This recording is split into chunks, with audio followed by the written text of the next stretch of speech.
तीन कंजूस बहुएं। मालती के तीनों बेटों की शादी हो चुकी थी। मालती की तीनों बहुएं सुंदर थी और घर का सारा काम भी जानती थी, पर तीनों में एक जैसी आदत थी कि तीनों की तीनों कंजूस थी। जरा से पैसे खर्च करने में जैसे उनकी सांस ही अटक जाती थी। अरे काजल, इतनी देर हो गई अभी तक चाय नहीं बनाई? कब से सर में दर्द हो रहा है मेरे, पता नहीं कहाँ रह गई। अरे बस माँ जी, ला रही हूँ। ये लीजिए माँ जी, ब्लैक टी। अब यह क्या नया चोचला है तुम तीनों का? काली चाय कौन पीता है? अरे माँ जी, काली चाय सेहत के लिए बहुत फायदेमंद होती है। इससे ना शुगर भी कंट्रोल में रहता है। अरे चुप कर, बढ़िया आई शुगर कंट्रोल वाली। सब जानती हूँ मैं, तुम तीनों को दूध बचाना है बस। पता नहीं रोज कौन कौन से तरीके ढूंढती रहती हो पैसे बचाने के, कंजूस कहीं की।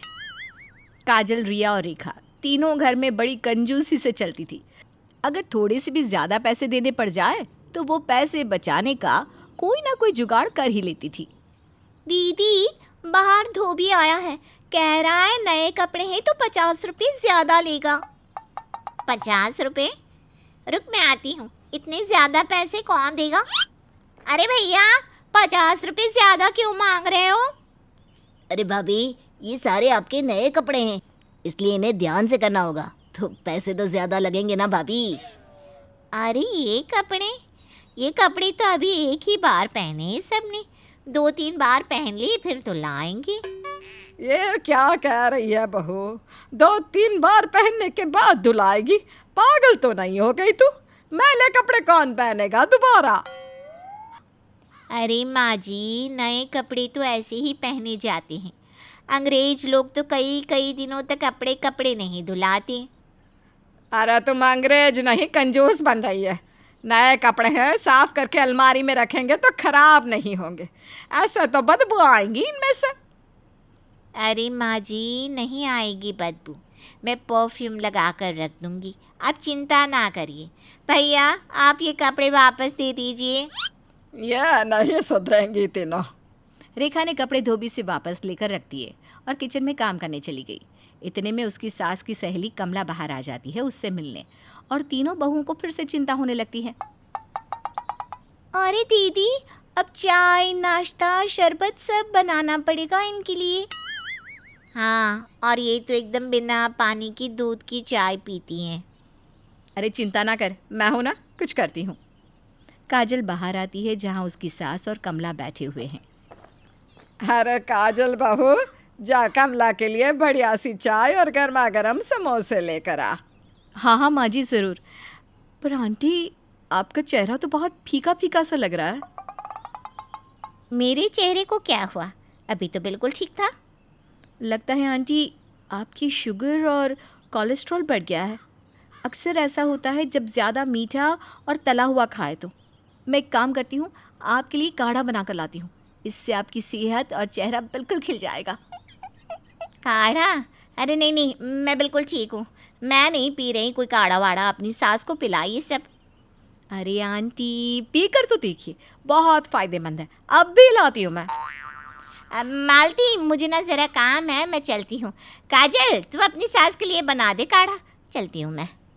अरे कमला, सुन तो, सत्यानाश हो, ये क्या किया तूने बहू? मैं तो उनके भले के लिए ही तो बोल रही थी माँ जी। काजल की तरकीब से मालती की सहेली तो भाग गई, लेकिन मालती अपनी बहुओं से भाग नहीं पा रही थी। आए दिन तीनों पैसे बचाने के नए नए तरीके सोचती रहती। आज उन्हें शादी का न्योता आया था, जिसके लिए लिफाफे में कितने पैसे दिए जाए उस पर तीनों बहू अपनी सास से बहस कर रही थी। अरे तुम तीनों पागल हो गई हो, 200 रुपया कौन देता है लिफाफे में? वो मेरी भतीजी है, भतीजी। अरे माँ जी, 200 रुपये और साथ में मिठाई का डिब्बा भी तो दे रहे हैं ना। वो मिठाई का डिब्बा जो तेरे पति की ऑफिस से फ्री में आया है, लिफाफे में तो 500 रुपये ही डालेंगे बस। 500 रुपये माँ जी, ये बहुत ज़्यादा नहीं हो जाएंगी? अरे घर के इतने सारे सदस्य जा रहे हैं शादी में, 3-3 बहुएं, बेटे, तुम लोगों को मेरा मजाक बनवाना है क्या मेरे मायके वालों के सामने? मुझे दो, लिफाफे में मैं डालती हूँ। रेखा, रिया और काजल को ये बात हजम नहीं हो रही थी, तो उन्होंने अपने साथ कुछ खाली डिब्बे भी रख लिए और शादी में उसमें एक्स्ट्रा खाना भरने लगी। अरे क्या कर रही हो तुम तीनों? माँ जी 500 रुपये दिए हैं, खाना ले जाएंगे घर तो कल का खाना बच जाएगा ना। हाँ, टिफिन में भी यही दे देंगे पतियों को। हे भगवान, नाक कटा कर मानोगी तुम तीनों मेरी। अरे माँ जी, एक तो हम आपकी इतनी बचत करा रहे हैं, ऊपर से आप हमें ही डांटती रहती हैं। अरे बचत नहीं, ये बेवकूफ़ी है, बेवकूफ़ी। क्या करूं मैं तुम तीनों का, कंजूस कहीं की। अपनी बहुओं की कंजूसी की आदत से मालती को बहुत शर्मिंदा होना पड़ा, पर वो करती भी क्या। समझाने के बाद भी उसकी तीनों बहुएं समझती कहाँ थी। उन पर तो बस पैसे बचाने का भूत सवार था। अरे रेखा, सुनना ज़रा, आज शाम को मेरे बॉस खाने पर आ रहे हैं, तो उनके लिए अच्छा सा खाना बनाना, और इस बार कोई कंजूसी मत करना प्लीज़। अगर मेरे बॉस खुश हो गए ना तो मुझे प्रमोशन मिल जाएगा। बॉस का खाना मतलब और खर्चा। अब क्या सोचने लगी? अब ये मत सोचने लगना कि कैसे पैसे बचाकर बॉस को खाना खिलाओ। उनके खाने में कोई कमी नहीं रहनी चाहिए। हाँ हाँ, आप शाम को उन्हें ले आइए, मैं सब तैयारी करके रखूँगी। रेखा ने बॉस के आने की बात रिया और काजल को बताई और तीनों ये सोचने लगी कि कैसे वो कम खर्चे में खाने की तैयारी कर सके। कुछ सोचा कि नहीं, शाम को इतना सब खाना बनाना है? हाँ, राकेश तो कह कर गए हैं कि पनीर, बिरयानी, आलू टिक्की चाट, काजू शरबत सब कुछ होना चाहिए खाने में। आज ना पास वाली रेवती के घर श्राद्ध है, इसलिए उसके घर कई सारे रिश्तेदार आने वाले हैं श्राद्ध खाने। क्यों ना हम उसी से खाना मांग लाए? वैसे भी उसने बाकी सब रिश्तेदारों का खाना तो बनाया ही होगा। हाँ, ये सही रहेगा। इससे हमें अपने घर का राशन भी इस्तेमाल नहीं करना पड़ेगा। रेखा जाकर पास वाली रेवती से खाना मांग लाई और उसे ढककर रख दिया। शाम को जब राकेश अपने बॉस को घर लेकर आए तब सब तैयारी हो चुकी है ना रेखा? देखो, कोई कमी नहीं रहनी चाहिए। अरे आप चिंता मत कीजिए, हमने सब तैयारी कर दी है। ठीक है, तुम तीनों खाना लगाओ, मैं बॉस को डाइनिंग टेबल पर ले आता हूँ। राकेश अपने बॉस को खाने की टेबल पर ले आता है जहाँ खाना लगा हुआ था, और जब सबने खाने की तरफ देखा तो खाने में फीके कड़ी चावल, खिचड़ी, बूंदी, केला और बिना स्वाद का आटे का हलवा था, जिसे देखकर राकेश के बॉस आग बबूला हो गए। तुम मुझे ये खाना खिलाने के लिए अपने घर लाए हो राकेश? तुमने तो कहा था कि खाने में पनीर, बिरयानी, चाट ये सब होगा, पर यहाँ तो श्राद्ध का खाना है। तुम मेरा अपमान करने के लिए यहाँ लाए हो मुझे? अब तुम्हें प्रमोशन क्या, नौकरी पे रखने के बारे में भी सोचना पड़ेगा मुझे। वो बॉस मैं।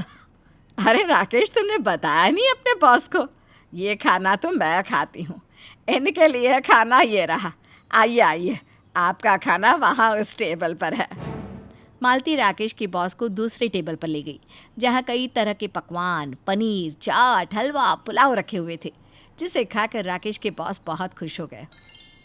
अच्छा, अब मैं चलता हूँ, खाना खाकर मजा ही आ गया। Thank you boss. राकेश के बॉस के जाते ही राकेश और मालती तीनों बहुओं को बुलाते हैं और उन्हें उनकी गलती के लिए डांटते हैं। हमें माफ़ कर दीजिए, हम अपनी गलती के लिए शर्मिंदा हैं। ये तो मैंने आज खाना बाहर से मंगवा लिया था, नहीं तो तुम तीनों ने तो आज मेरे बेटे की नौकरी को ही खतरे में डाल दिया था। और करो कंजूसी। अरे पैसे बचाना अच्छी बात होती है, पर ऐसा कंजूस भी बनना सही नहीं कि मक्खी को निचोड़ कर भी उसमें से चाय पीने लग जाओ। हमें हमारी गलती का एहसास हो चुका है माँ जी, अब से हम ये कंजूसी नहीं करेंगे। कंजूसी का क्या परिणाम हो सकता है ये तो आपने देख ही लिया होगा, इसलिए पैसे ज़रूर बचाइए, पर कंजूसी करके खुद का नुकसान ना करें।